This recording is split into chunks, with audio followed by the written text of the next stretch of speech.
It's Emil. It's Emil Guillermo, Emil Amok to you. This is my Takeout, Emil Amok's Takeout. My takes on all things considerable. And we have some considerable things to talk about today.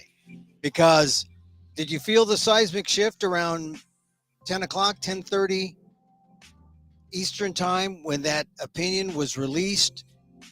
Did democracy feel a little different?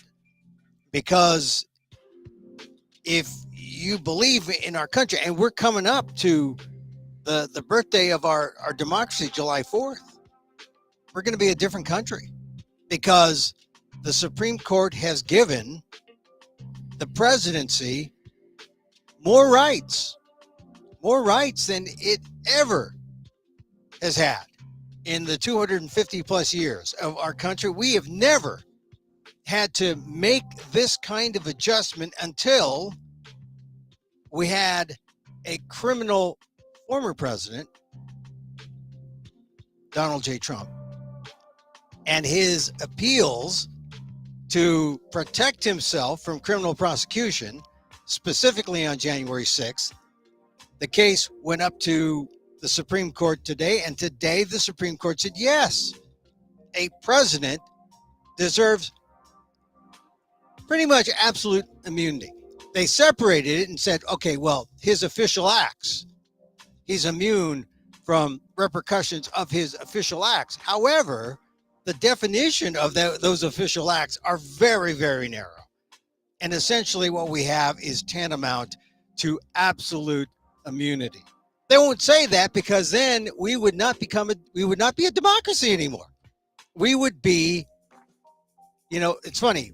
I have a friend who lives in Frederick, Maryland, and there's a river out there in Maryland, famous battle that saved Washington, D.C., Civil War, the Monocacy River. And because I didn't have my glasses, so I saw Monocacy and I thought, oh, is that monocracy? What is a monocracy? It didn't make sense. I know what a monarchy is. I know what democracy is. And I thought, is this a merger of monarchy and democracy? How could that be, right? Democracies are anti-monarchy. So I had made up in my head this word from Monocacy, the Monocacy River. I made up this word, monocracy. What is monocracy? And then I looked it up, and monocracy is a real thing. Usually leads to dictatorship, usually can involve a democracy or a republic, and it's where one man rules. One man rules, a monocracy. Now, are we at a monocracy? Well, with what the Supreme Court gave the executive branch, the tools are there for a monocracy in the hands of someone less virtuous, less prone to celebrate democracy and more prone to celebrate the self. An egotistical leader like the former president, Donald J. Trump. It was a victory for him today. You might as well say he reached the back line with the Supreme Court, and he said it was a triumph for democracy and the Constitution. No. The Supreme Court essentially, with Trump reaching that back line to the checkerboard, if that's what's at stake, if Donald J. Trump gets reelected or gets elected a second time, because he has said, he's on record as saying, he just needs one day. He wants to be dictator for a day. The tools are now there. He can be dictator for a day, and he would not face any criminal prosecution if it were an act within his official capacity as president. The court has allowed him to do that. It's going to change our democracy if the wrong man is in. Now, would Joe Biden do that? You got to think about it. This changes everything about the Biden everyone's talking about the Biden debate and his failure there. And, oh, should he be replaced? Everyone's freaking out. Well, I think now the discussion is really, how do we prevent the wrong person, for other reasons, getting the tools that the Supreme Court has given the executive branch for a monocracy? Not a word that they used. I mean, the Supreme Court declared on Monday that former presidents, not just the current ones, the former ones, have immunity for their official actions. And, that essentially upends the case against Donald Trump over his attempts to subvert his 2020 election loss, which includes the January 6th events. Here is what the court ruled. The court ruled this. We conclude that under our constitutional structure of separated powers, the nature of presidential power requires that a former president have some immunity from criminal prosecution for official acts during his tenure in office, at least with respect to the president's exercise of his core constitutional powers, which isn't really defined. It's like essentially everything. This immunity must be absolute. They use the term absolute. They essentially called it absolute, although they made it sound like, oh, we're separating official versus unofficial, but by defining it loosely, it essentially is absolute immunity. As for his remaining official actions, he is also entitled to immunity. His remaining official actions. At the current stage of proceedings in this case, however, we need not and do not decide whether that immunity must be absolute or instead whether a presumptive immunity is sufficient. So this is their way of saying, we're going to leave a little loophole here. We're not going to decide totally. We're going to sort of hedge around it, but we're not going to say the immunity must be absolute. But you can see official, unofficial, loosely defined, essentially absolute, but we're not going to say absolute because then we'd be essentially sanctioning a dictator, a future dictator in a democracy. That's what John Roberts and the majority wrote. It was a 6-3 vote, and of course, I prefer the opinion of Justice Sotomayor. She, with Kagan and Justice Ketanji Brown Jackson, were on the dissent, 6-3.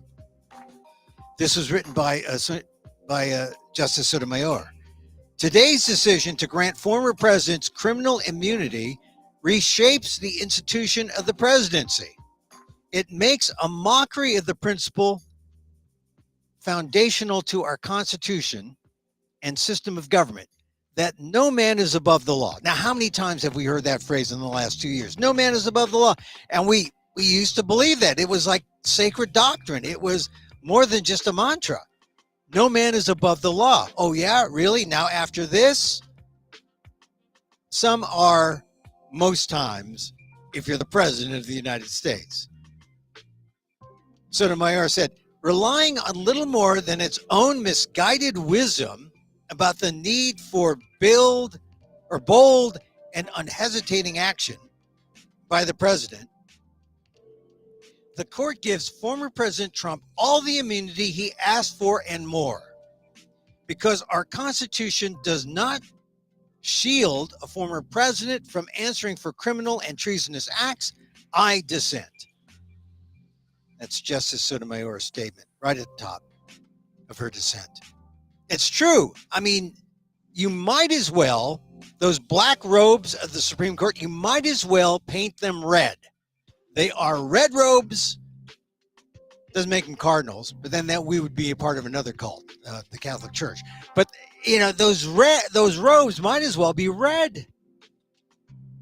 And I had said last week that justice is supposed to be this thing that we all respect, rule of law. And justice is this thing that's above politics. It shouldn't be that, there's a red law and a blue law, and whoever's in power is going to decide what law is.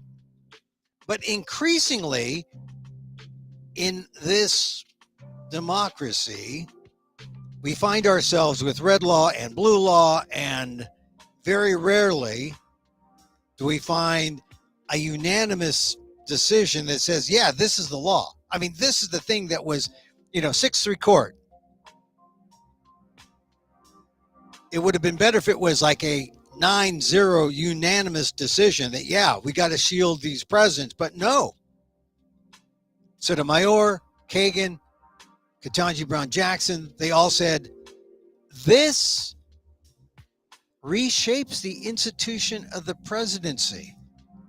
And it makes it more like a monarchy than we've ever seen. Why is it that no one in the 250 plus years of our country, including the founders, have ever seen fit to change the immunity status for presidents or ex-presidents? It just has never come up.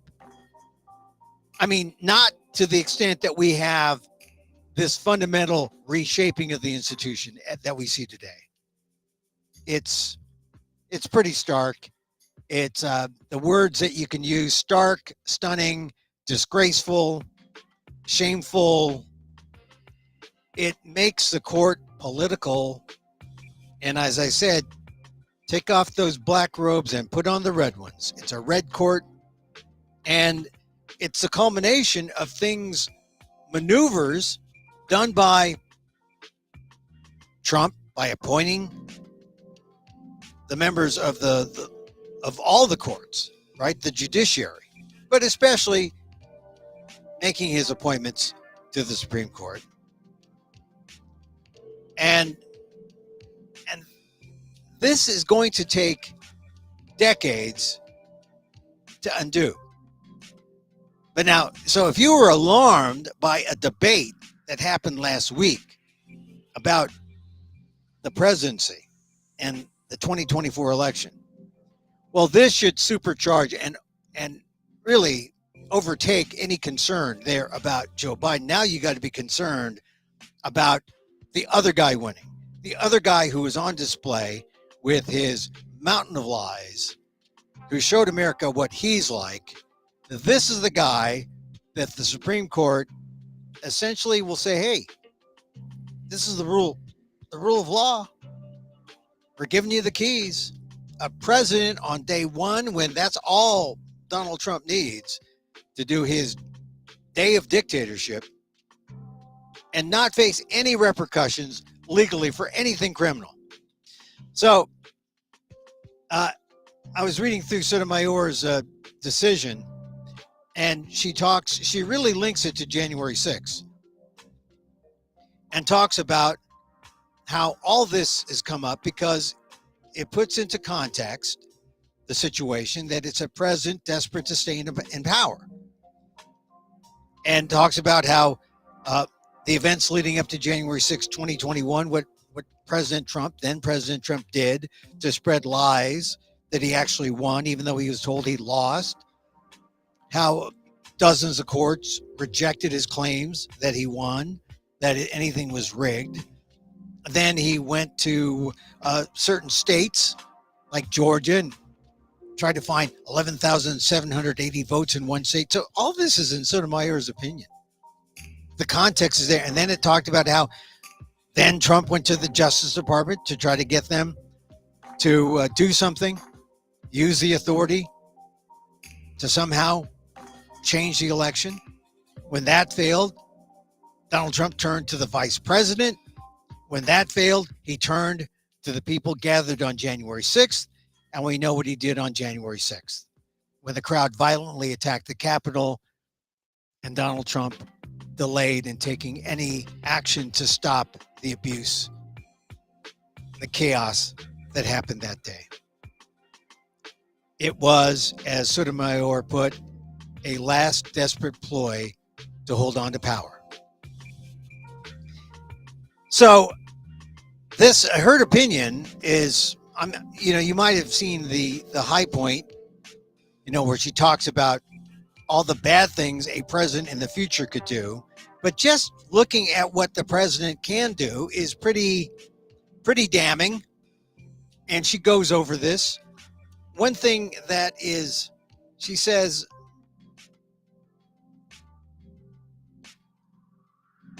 whether described as presumptive or absolute under the majority's rule, a president's use of any official power for any purpose, even the most corrupt, is immune from prosecution. That's what she gets from the Roberts decision. The majority declares, oh, that is just as bad as it sounds, and it is baseless, she says, when they talk about a president's core constitutional powers.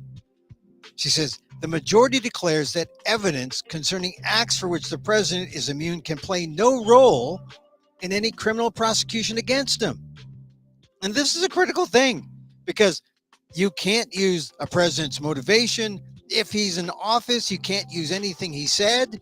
If it was an official act, it really is tantamount to, well, it hinders a prosecution's attempt to say there was any criminal activity, because you can't use it as evidence.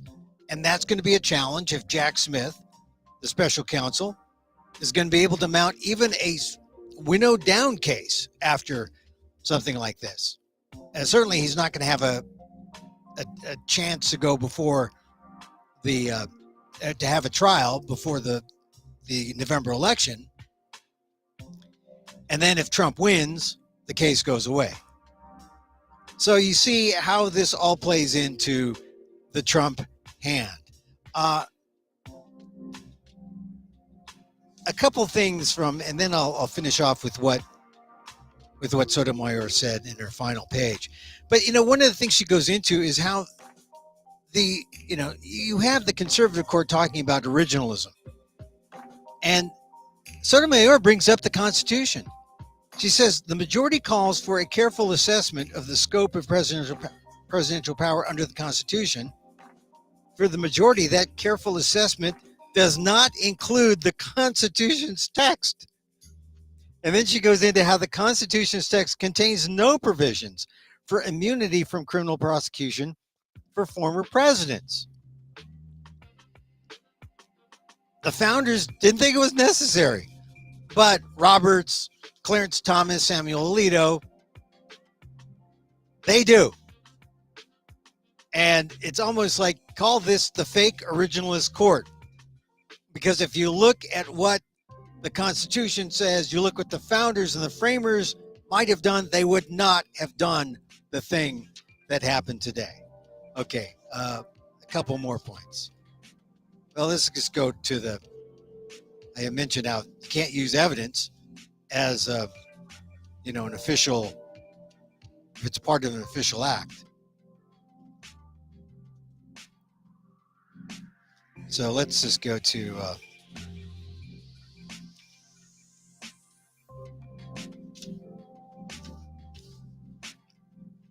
the last couple pages here,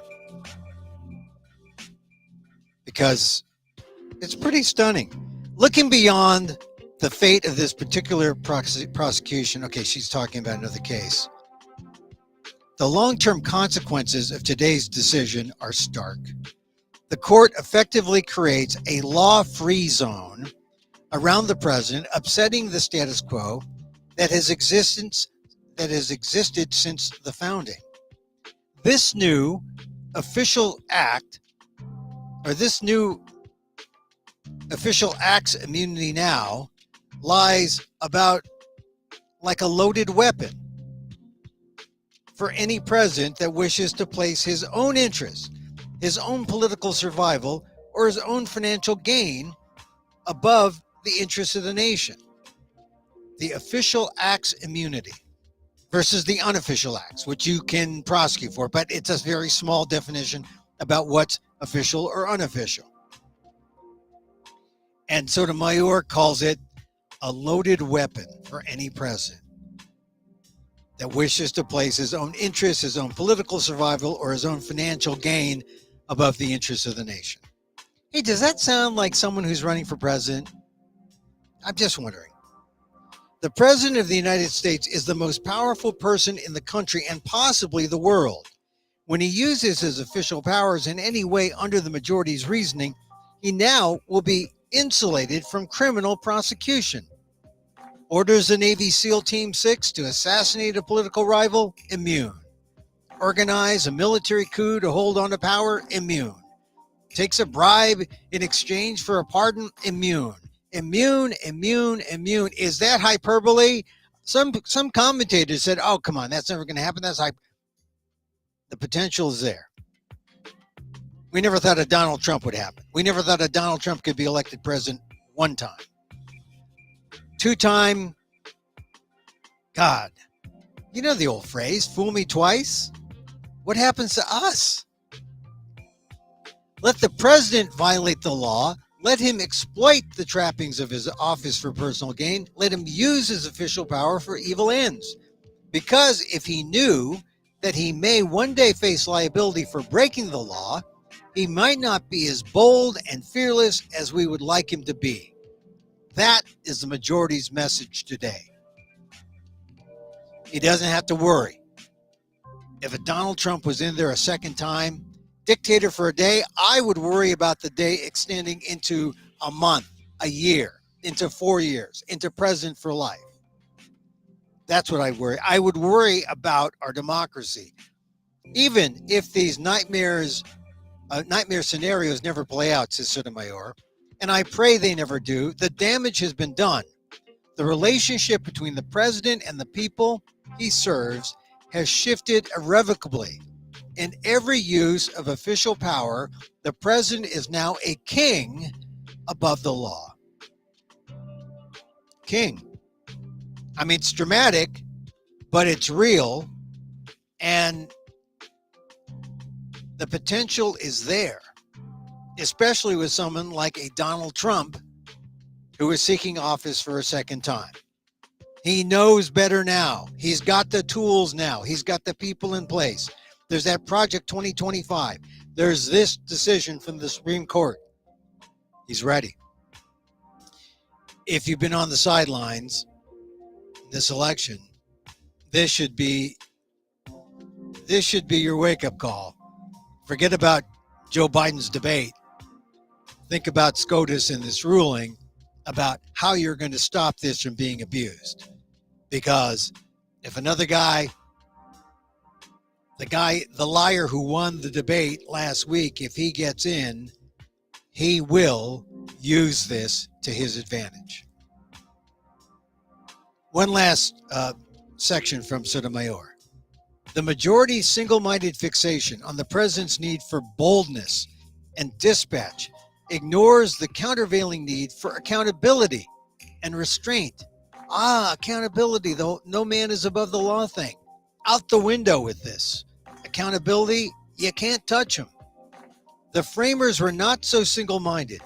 In the Federalist Papers, after endeavoring to show that the executive designed by the Constitution combines all the requisites to energy, Alexander Hamilton asked a separate, equally important question. Does it also combine the requisites to safety, in a Republican sense, a due dependence on the people, a due responsibility? The answer then was yes, based in part upon the president's vulnerability to prosecution in the common course of law. The answer after today, no.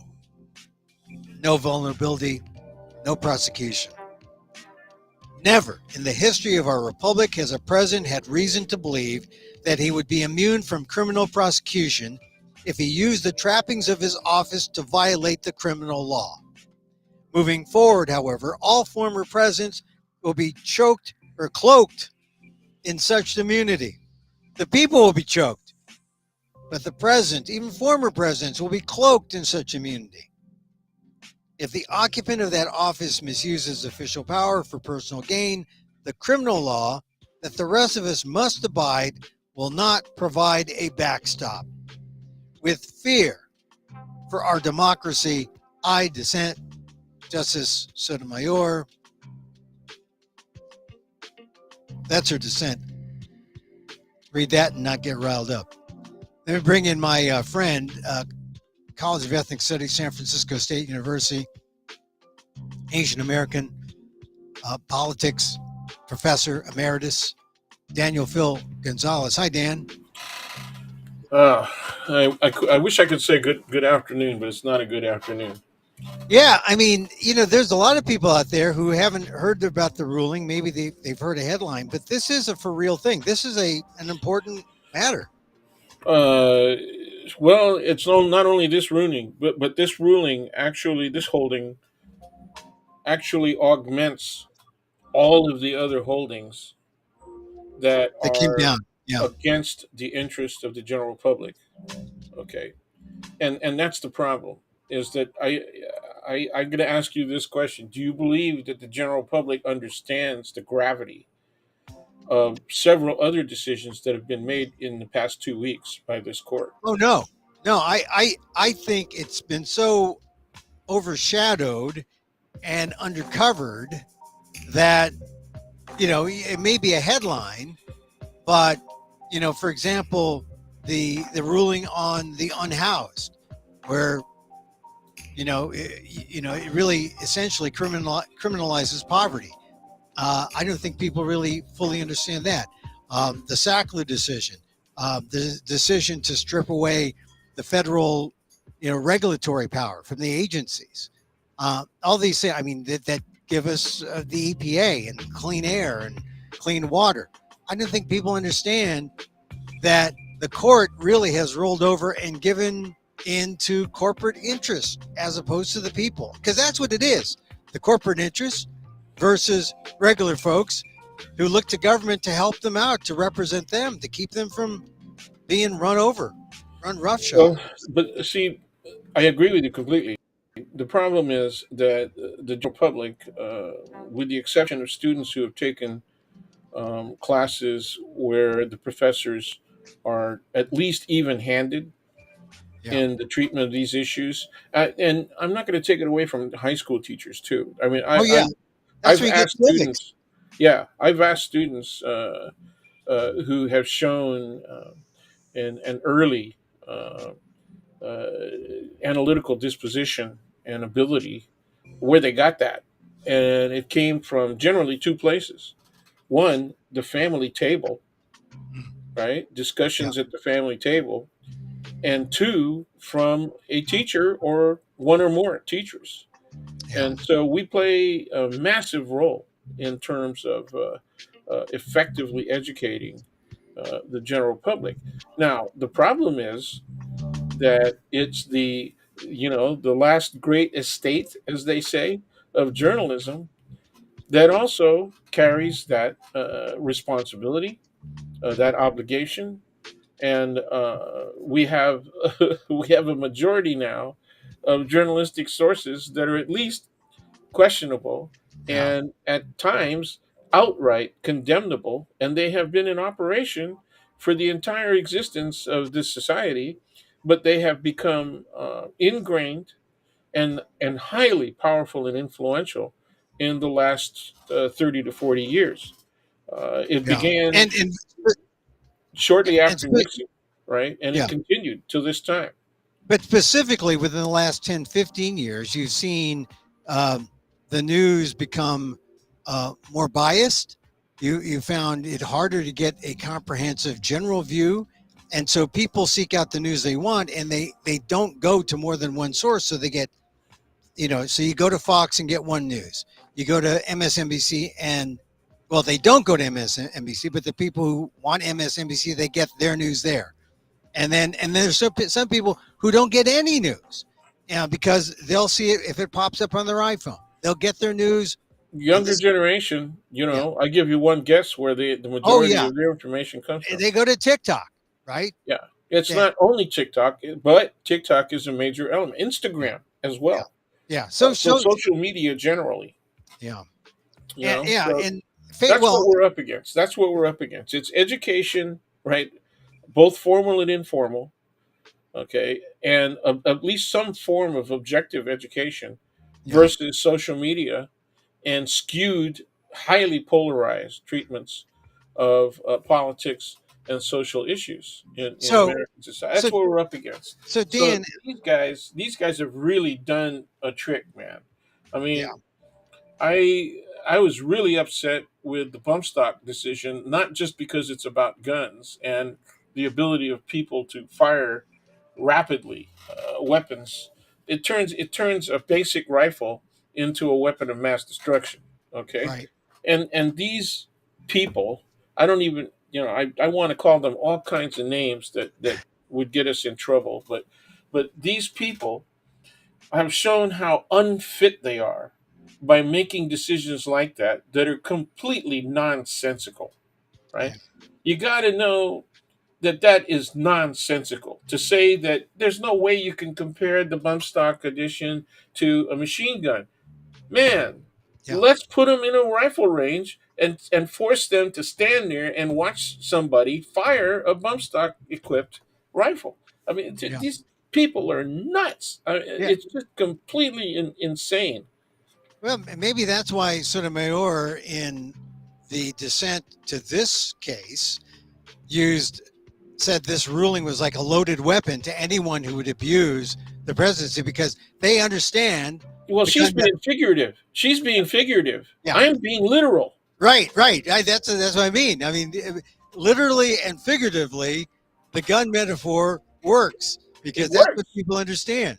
Yeah. No, And and there's so many of these decisions now yeah. that they've rendered.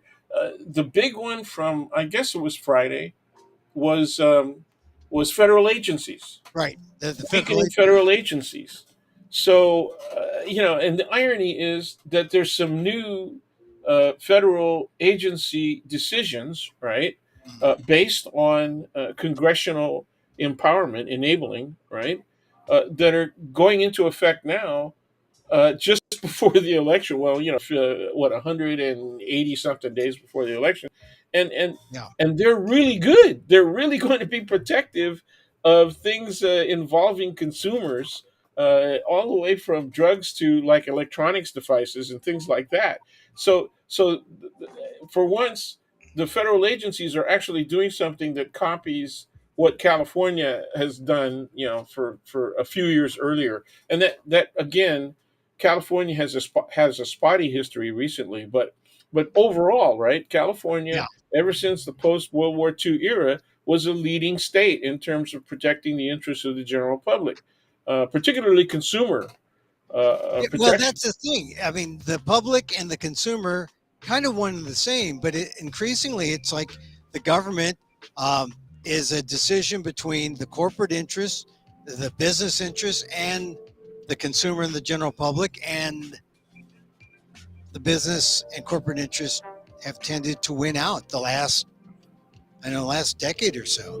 I mean, Yes, look, things were going to turn yes, around, and people would be, you know, there would be more consumer protection. I mean, whenever people are talking about privacy laws, whenever people are talking about, well, this today, in terms of, what a president can do, it affects privacy. Nothing prevents a president under an official action to go yeah, that's after right. people who are Well, deemed to be an enemy I, of, I think I can't. I think you touched on it, okay. But one of the things that really got me about Robert's statement Mhm. for the majority was the way that they specifically stated. He specifically stated that actions taken by the president involving his communication with states was also immune because yeah, there's nothing unreasonable. They stated right yeah. in a president uh, So, talking to nothing wrong with that.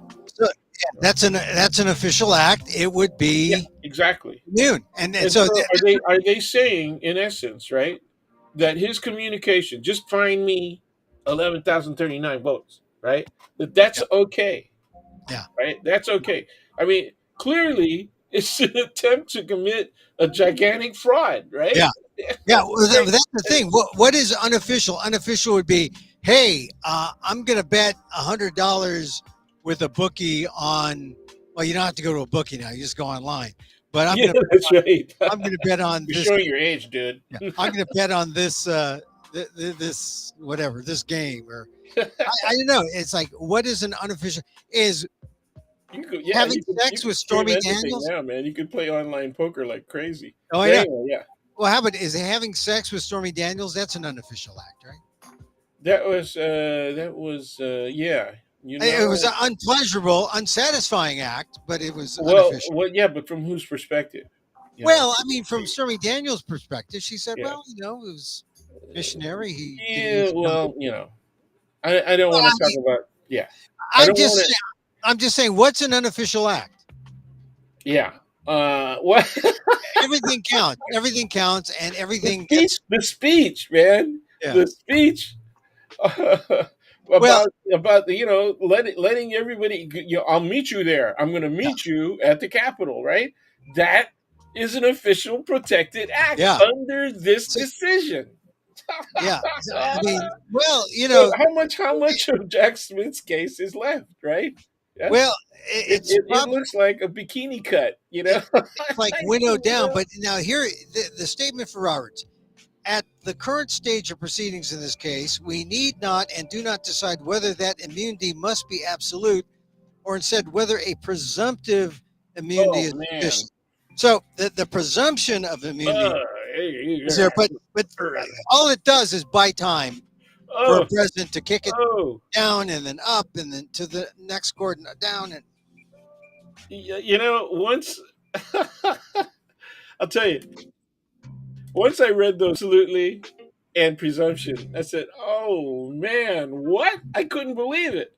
I yeah, couldn't believe the courts hate presumptions of law, right? This is the modern era. They hate presumptions of law. You want an example of presumption of law that affects Asians? The Mann Act, right? The presumption of law that if a Chinese person, a male, was crossing the state lines with a Chinese woman, not his spouse, right? That he was doing so for the purpose of engaging in prostitution, and that was a felony. Okay, that was a presumption of law. but Okay. what year was that, the Mann Act? Oh man, well, it started in the 19th century, right? Yeah, Right, because and then it was part of the whole anti-Chinese thing that started with the gold rush, yeah, right? And so all the that. presumption was that they were trafficking Yeah, and they were so now in the modern era, those kinds of presumptions have been struck down because of the application primarily of equal protection of the law and due process under the 14th Amendment. So these guys are really doing things, man, that are not. They're violating originalism, right? They're yeah. not doing anything originalistic. They're textualism. They're violating the hell out of that. They're making stuff up, right? And they're applying it in a manner that is inconsistent with their own recent decisions. And we can go back like 5 decades, right? Yeah, And they're yeah. over. So there's an opportunity here for not just the president. Here's another thing: is this stuff can apply to any executive, Oh, any yeah. you know? This is it. And The also, any governor can former, hide under this, right? yeah, any former president. I Yeah. mean, and Well, actually, I it heard, helps. It helps Biden, right? Because if Trump wins, yeah. he can't go after Biden, Well, or that's what it'd I be very heard. difficult. Yeah, it'd be That's very what difficult. I heard. I heard some Republicans say, "Oh, well, this can help Biden too, because then this way, Yeah, well, it's true. yeah, this way, Trump, Trump's not going to sue Biden for any." They're admitting that the SOB, if the guy takes office, he's going to take it with a meat cleaver in one hand, right? And a javelin in the other. Yeah. Well, but all right. So, Dan, uh, I think number one, this changes the conversation Oh, in terms of the election why are 2020. you being a master of understatement these Yeah, days? I well, don't I just understand. wanted, I want to make sure that people know I'm not. I only appear You're to be trying to biased. not be biased, right? Yeah, Trying to be I middle appear of to the be road, biased. right down there, Yeah, right down the middle. well, the thing is, uh, you know, if people were not engaged, I think they have a reason to be engaged now, right? Oh yeah, absolutely. But my thing is, I don't think they'll understand it. I as well as I've seen some of the networks try and deal with it, Mm. right? I don't think they'll understand it. If they watch the Sunday shows, right? That would help a Oh, lot. they get the lowest. They get the lowest ratings. You You know, know, I just think that it's coming at a time when they could have made this ruling in the spring. They didn't. They waited to the summer. People are on vacation. People don't pay attention. Um, Now, at least it may help the people who watched the Biden, that watched Biden screw up in the debate, and now they'll see, oh, you know what, Biden's bad, but not like what Donald Trump could do if he is supercharged by this law and he gets elected. well, Yeah, and obviously he is, right. I mean, he's already come out, and his campaign has come out. He personally, I don't know, I mean, the guy's next to illiterate, yeah. Well, but there are statements attributed to him, yeah, right, that say, "Yay, the, we yeah. won. He said, I got he immunity. says, It's not yeah, absolute immunity, but it's close enough." yeah. And he's It's right. all it's all he needed. But the good thing about this is that it happened on the same day that Steve Bannon goes to jail, and this is or prison, and this is like what I mean. There's like been at least 10 or so who have gone to prison, associates, people with Trump. I mean, just that alone. I mean, how many people that Joe Biden hangs out with go to prison? How many? How Yeah. many? I mean, I Well, just his son. well, he hasn't. He hasn't gone yet, but He, it's likely the and he fact. may not, but Yeah. I mean, all right, if it's his, all right, Well, let's see we what don't the know what's going to texting, happen. how that That's still works an out. outstanding case. But you look at all the people who who Trump hangs out with, have gone to prison and have been convicted, and then he himself has 34 convictions or 34 guilties. I mean, it's like, oh my God. He's going to appeal, though. He's going to appeal, and guess He'll where all appeal. those appeals go, right? Well, So what we should be doing is looking at, okay, what does it look like in terms of the crapshoot at district level, right? What does that look like? And it actually only it makes a difference, I think, at the state level. Where people take and because it's kind of even Steven, right? Yeah, there were a lot of appointments made by Republicans, particularly beginning with Reagan, right? Uh, and I went see Rehnquist though was he was appointed by Nixon before Nixon left office, and at the time Rehnquist was in his 40s, and I yeah, think he was the youngest judge, appointed to being a justice, right, at the time. And when Rehnquist was early on, right, his first few years on that bench, he was really right wing, really conservative. But when he rose to the position of, he was, I guess they vote internally, who's going to be Chief Justice. And when he became Chief Justice, he became quite moderate, you yeah. know. Uh, Well, this is a shock to see Roberts do this. oh, and he's terrible.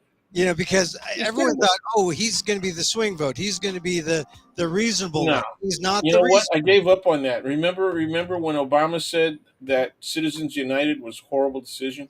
Yeah, Roberts shook his head. I mean, said, "No, that's so." yeah, But where are we now? yeah, Where are we now?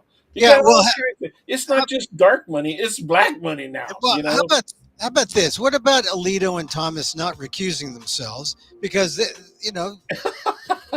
Thomas's wife was there at January 6th. Yeah, Alito is clearly his wife is biased. He's biased, upside down flag and all that. Uh, this is just another black eye for the court, right? I mean, yeah. it's just But what can you do about it? Okay, well, yeah, we got to yeah, we have to yeah, mobilize people to go out sure. there and vote to change things. It'll take forever, but this is what we get for not paying attention. It doesn't necessarily take forever. It could happen within one cycle of Senate elections, one 6 year cycle. Also, Okay. if people take court reform seriously and they look at all the different options, and it's Well, not just you got to talk to Joe, Emil. 'Cause, Joe. yeah, because President Biden has not taken it seriously. He has Well, not taken it up. well, he needs to. I mean, and if he wants to get elected, he's going to take it up now. I mean, he's got to take it up I now hope so. I hope because so. now I think if it's up to the people to, you got to tell 10 friends. You got to do the 10 friend thing. 10 friends, you tell 10 friends, they tell 10 friends about why this is bad. Because if that's the way to spread this, because if you may not get this in the news, because a lot of people are just going to go about their summer vacations, they won't care. They're not going to care, right? Yep, no, And that's then true. until you see a bad guy, you don't know that this is in the law is a loaded gun. It's just Yeah, they'll dangling be out. more pissed off at the cost of everything, because of inflation. Than they will. I Yeah. don't know. There hasn't been coverage in the news about what it's costing the typical family, right, to go on Yeah. vacation and all that stuff. But Okay, so there'll be a staycation at home, and they'll say, "Yeah, the reason why we're playing Monopoly for the 5,854th time is because the damn, you know, the Supreme Court, yeah, you yeah, know, given a loaded gun, you know, yeah, protecting the yeah, protecting the presidents, all the presidents. They're in a yeah. no law zone. And I don't have that much range on my EV. It's cheaper. It's cheaper. To run the damn thing, but it costs too much to buy the damn thing, and then Oh yeah, it has a limited range. So what really cracks me up is what they say off-roading EV. yeah. Really, I don't. really, you're I, gonna go? I like the idea of EVs, but I'm not quite there yet. I'd rather, the hybrids are good. You get That's the best of both that's yeah. worlds That's where until I'm at. until they That's figure it out. I'm I gonna mean, hybrid up until they come out with a water engine.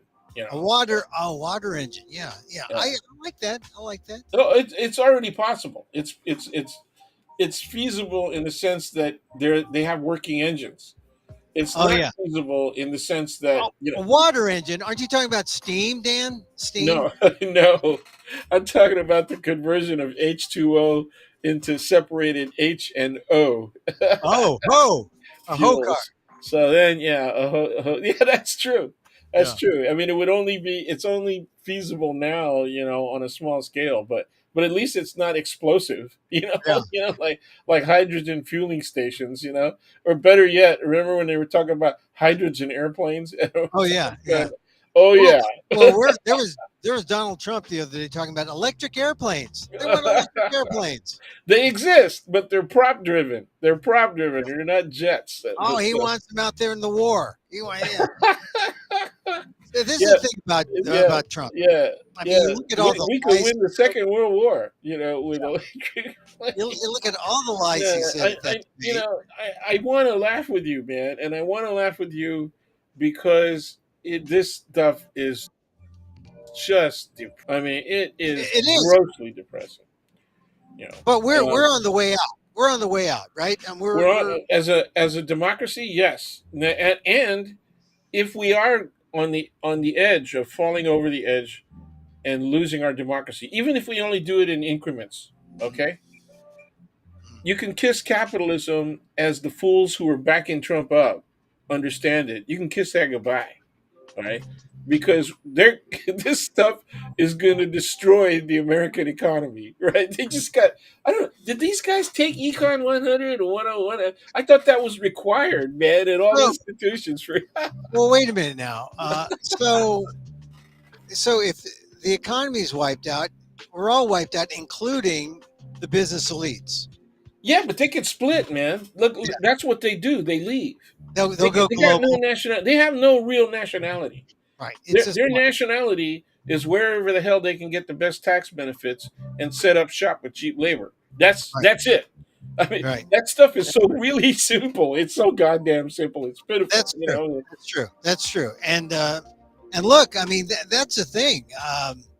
You see how they're all these Well, multinational look what the people companies. did. Look what the UAW and all those other guys did in the 70s and 80s, right? Why did Vincent Chin get killed, right? Yeah. It's because they blamed all that stuff, on domestic politicians, and they didn't look at the corporations and say, "You guys are outsourcing like crazy, man." Yeah. I mean, remember Well, when the first transistor radios came out? yeah. and all of a sudden they came out with really cheap Sony, right? Really cheap stuff, Mm. and the people in the stores, the salespersons in the stores would say that's cheap crap, Jap crap, right? My apologies for the racial epithets, but Yeah, cheap Jap crap, right? that's what they said. And it was cheap Jap crap, and we would be sitting there listening to baseball games with a single earpiece stuck in our ears, right? Right, right. And then the tuner wheel would, like, that was the first thing to go. Usually you had to wiggle the hell out of that I, to get. I remember those cheap transistor radios. Yeah, but then And but then it's 5 years always down the line, yeah. 5 years down the line, those companies were making the American radios under American labels, right? Right. Mhm. And RCA.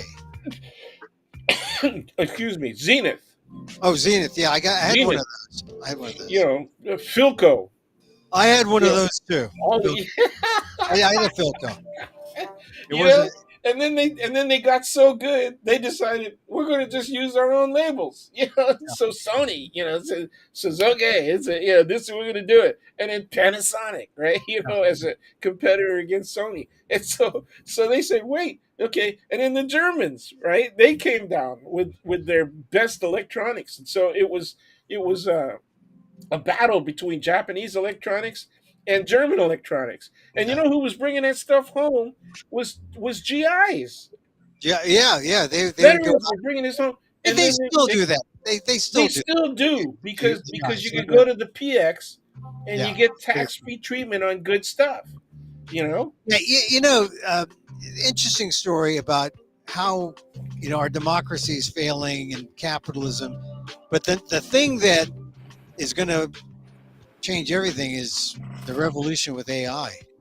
And Oh, AI is deadly too because it's not just a chat box. It's if the AI gets smart enough, and the AI will be smarter than us because it learns. self learning. Yeah. It'll be smarter than us, and it will have no morality. It will have nothing that says, "Oh, we shouldn't kill uh, these humans," because they gave us life. But People got to look at watch 2001. It looks really corny now, right? I uh, watched it again. Space It looks Oddity, Yeah, yeah. It, yeah, it looks really Odyssey, corny now, but it's still the conflict is clear, right? The yeah, conflict is the really robot, Hal the robot. clear. Well, I mean, and they're I'm sorry, creating, Dave. yeah, they are creating skin for AI for robots so that they look real, so you won't be able to tell. They Well, are making. yeah, there's a Japanese roboticist that has been doing that, and his first experiment was a robot that looked like himself. Oh, so And then his second experiment was with a female robot. I don't know who it was modeled after, but is quite attractive in Asian terms, at least.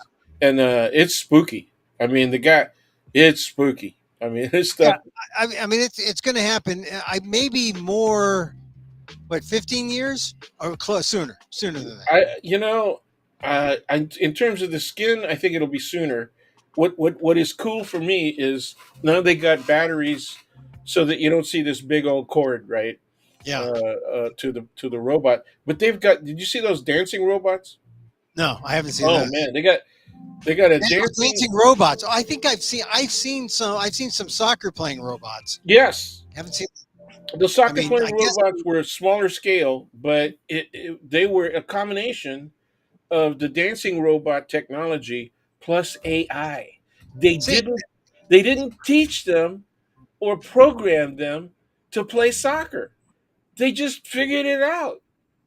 Oh yeah, that's right. They Well, just figured it out. AI, they're smart. I Yeah. mean, you repeat things. Oh God. And I thought, oh I man, see. Well, this man, are we in trouble? this is Jeez. how we save our democracy. We got to talk about this Roberts decision, Oh God. and we have to talk about it's Well, we have actually.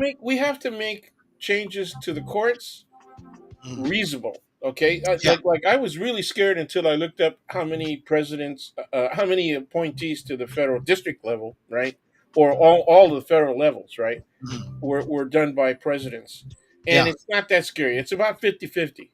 Yeah. And I have said, on X, when it was still Twitter, back way back, that okay, everybody's saying, oh no, the Republicans have appointed all of these federal judges, and they're on the list of the Federalist Society, and so, oh my God, they're going to just ruin. They're going to make all these decisions. And I said, you know what? A lot of conservative judges just want to do the law. They're rigid about their application of the law. They're rigid about about interpreting the law. But if they say they're originalists and textualists, they'll stick to that. you Yeah. know? Well, that's what the Roberts Court didn't do. Yeah, I mean, no kidding. That's my point. I mean, I, So you gotta, if you're gonna worry about the lower judges and at the district and the appellate level, they're not gonna be as bad as the Supreme Court. yeah. So that's the Well, irony. I'm sure there's some conservatives, some originalists who aren't on the Supreme Court who are saying, "Oh, I can't believe what they did, but our side won, so I'm just Yeah, going to zip up yeah. my Well, lip." that's it. That's it. I'm There's going to shut up. it's still political. That's right. Yeah, That's it's all absolutely political. So it's all the political. fact that these guys and gals, Amy Coney Barrett, sort of part gal, part, you know, Yeah, she to a was, certain extent, even Kavanaugh. yeah. So I yeah. mean, they're kind of have, but I mean, but pretty much they should be wearing red robes, right? Because Oh it's yeah. a political court. I mean, Oh yeah. what I said last week to you, I said, why shouldn't the, and you're a JD, I said, why can't the law be, here's the law. It's absolute. We all believe in it. And, and we accept it, rule of law. Why is it now, if you don't like it, you can challenge it, you can change it. And if it's a blue law, you can make it a red law. And if it's a red law, you can make it a blue law.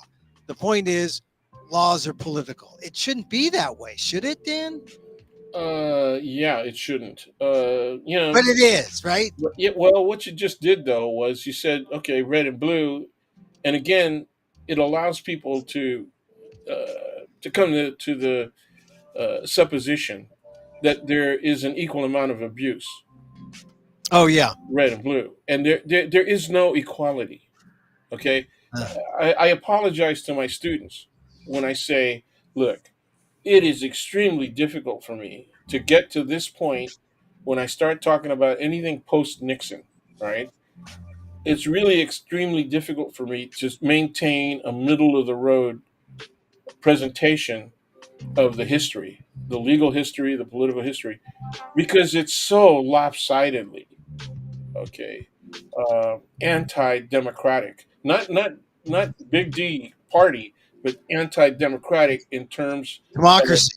yes, Yeah. because the furthest pendular swing, okay, was 1973 with the Roe decision. Yeah. Since Well, then, the yeah. tendency is to swing back to the right, and that's what we're at right now. We're almost at a complete rightward swing at the extreme point. On everything, voting rights, civil rights, Well, they started with voting rights right yeah. away. Right. Okay, Voting rights right away. yeah, right But, away, and they didn't do it by attacking the Voting Rights Act directly. They did it by doing things like gerrymandering like crazy, but yeah, right? but then they also dissected the Exactly. voting. But They take they used gerrymandering yeah. to get that through the courts, right? Mhm. And so that they could maintain unequal distribution of populations in stacked, right, districts, Right. so they'd win all the time. I mean, Right. that's basically it. And in California, the Democrats went along with that. Right. And then they Why were they able to do that? I mean, why were the Democrats dumb enough to do that? Because the Republicans were successful in putting in term limits. Why uh, did they put in term limits?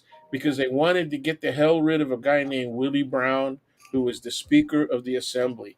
That's why they put in term yeah, limits. and term limits has been very successful, but the bad thing is you get politicians who Don't never know anything. well yeah, they never learn to Yeah, the expertise to get things done. And then, but the other thing is, if they get expertise, they play musical chairs and go from exactly. one to another. And like, so what does a superintendent or what does a board of education guy, he might say, "Oh, I want to run for treasurer now," or Yeah, "I yeah. want to run for secretary of state." What do they know? Well, They're just professional politicians, and board of education. You way back in the '70s, if you had enough backing, like 20 grand, you could win a board of education seat. yeah, By the late '70s, right, under it, the really gross inflationary period, right, it all of a sudden yeah, it's like 50 grand to well, get a seat on the board of education. A yeah, few years later, during the Reagan administration, it was 100 grand, yeah, 150 grand, and now it's very clear, right, that the so-called conservative movement in American society has aimed at those local level, right, yeah. positions, and But they have funded the hell out of those campaigns yeah, but successfully. that's a good point. I kind of misspoke because I didn't mean necessarily the local boards. I just meant like the top heads. The top education chief of the state, or the Oh yeah, oh yeah, treasurer. yeah, All yeah. all the top politicians. When it's time to move, because of term limits, they just, "Oh, what's an open seat? What can I No, have?" no, you're right. You're right. Actually was agreeing with you because Yeah. what happens is when the term limits also affect the people on the local boards, Oh yeah, yeah, and yeah, so they use the reason there's such a heavy competition, at least in California, for those local seats is not just ideological. They're not just driven by that. They're driven by the stepping stone, yeah, accessibility. Right? yeah. I And can people, use yeah, this they I do can that. use this to move into the assembly. I can move from the assembly into the Senate, or if I get a friendly governor, I can get an appointment. And some of Right. those appointments are 10-year appointments. And Yeah. so that's the way the game is played. It's a career. And here's the thing about politics: even though you got to be a winner, but if you could be 70, 80, hang in there, and look at the congressman. They're congressmen. You never realize, oh, he's a congressman, she's a congressman. They just lay low. They get a seat that they're like practically rubber stamped each and every year, and they hold on to the seats for 15, 20 years. And you say, wow, I thought that person was dead. She's There's still around. She's still around. Oh God, a lot of that people. happens with some state with with the congressmen, Congress or members of Congress. Not so much the Senate because there's so few, but state assembly, state senate, Yeah, into that way. Rubber yeah. stamp. And sometimes it's positions in the family. Your father Yeah, your father was a state assemblyman, yeah, and yeah. they never got hired. Especially in the suburban and rural Oh districts. yeah, yeah. I mean, That's where they. Yeah, this is the thing about politics. The formal way of participating as an elected is so alien from what most people understand. I mean, yeah, it yeah. should be. That's why something like this is very it's participatory. You get it Yep, off your chest, you yep. share, you hopefully other people see it, but it's a way of participating in a very, very democratizing form with no limits. Yeah, And uh, hopefully maybe some people have said, okay, I'm going to talk about this with some people, tell them what Emil and Dan were saying. you just reminded me. I need to call some cousins, and we Yeah, need to have. I'm going to tell them out front that my motivation is not just personal, right? That it's yeah, political. That we need to talk. I need to know how you're talking. In your family. And yeah, my cousins, some of them are older than me. yeah, Most of them are about the same age, but some yeah. of them are older than me, and that means that unlike our family, which is low on grandchildren, Mhm. they got grandchildren and great grandchildren. Yeah. And Yeah, generationally, we got to have some kind of. and we have to have that. We have to have those conversations. Yeah, it's Uh, Filipino multi-level marketing. You know. Yeah. Well, I mean, it are you is. It is. suggesting that we vote like Ponzi's? Yeah, it is a way yeah. You pass on 10 people. Tell people about the Trump versus the United States, right? That's the official name of this. Oh, it is. The official name is the Right. Trump versus the U.S. And it Yeah. should say the people of the United, the way California does, right? Yeah. The people of Yeah. California. I mean, It's and Trump this is versus people of the United this is States. a real thing. Trump versus the United It States. is a real thing, And and I got cousins, man, that really made me feel sick. They said, "Oh yeah, we're gonna try that." okay, I don't Dan, think they Dan, get it, dude. I don't think they get it. all right, So we got to spread the word. Let's see if Biden's not giving up. He's going to stay in. I think this is going to take he some. has to stay in. He has Yeah, to stay in. Well, that's a whole nother conversation. yeah. Maybe I on think Friday, yeah, maybe on Friday we can talk about that. But sure, there are 4 points, right, at which Biden could say, "Okay, you're right. I'm out." All yeah, right. This is the first one, and it's not a good idea. All right. yeah, yeah. The second one is if he's forced into an open convention, that's not a good idea. No, Okay, because it would be crazy time, right? It would be worse than if he announced now that he wasn't going to run, right? yeah, Because you get all these yeah. people running around trying to say, okay, who's they're really not thinking in terms of we'd start looking like the Republican primary, right? Yeah. Well, They're really not thinking in the best interest of the public. They're thinking in, can I win? yeah. Am I going to be You able know, to it's do it? funny. I remember when Lyndon Johnson said he wasn't going to run. That I oh was man, I was just a kid, and I didn't know the significance of it. But now I see now what yeah, how it would screw up everything. yep. If the incumbent Well, that's how we says got Hubert. That's how we yeah, got Hubert. A and chicken in every pot. and he lost, and he lost. A swimming pool. Everybody's going to have swimming pools, and Yeah, yeah, and he had the right idea, but just like Biden's campaign. Oh, that's my. I don't know if it's my last thing. I don't know what else you wanted to talk about today, but I hate Biden's campaign verbiage. oh It's yeah. it's horrible. They keep saying the same old crap, right? Well, And but it starts out with he said he wants to be a dictator for a day. Okay. You keep repeating that stuff, man, and people it just they don't care anymore, well, you have it's to a be real real. thing now. It's a real thing now, though. The Supreme Court has spoken. It's a real thing now. But I mean, but no, yeah, well, just stop saying he said he wants to be dictator for a day or that he's going to extend it. You got to say the Supreme Court has given this former president a pathway to the election. That's yeah, what that's essentially what they've done.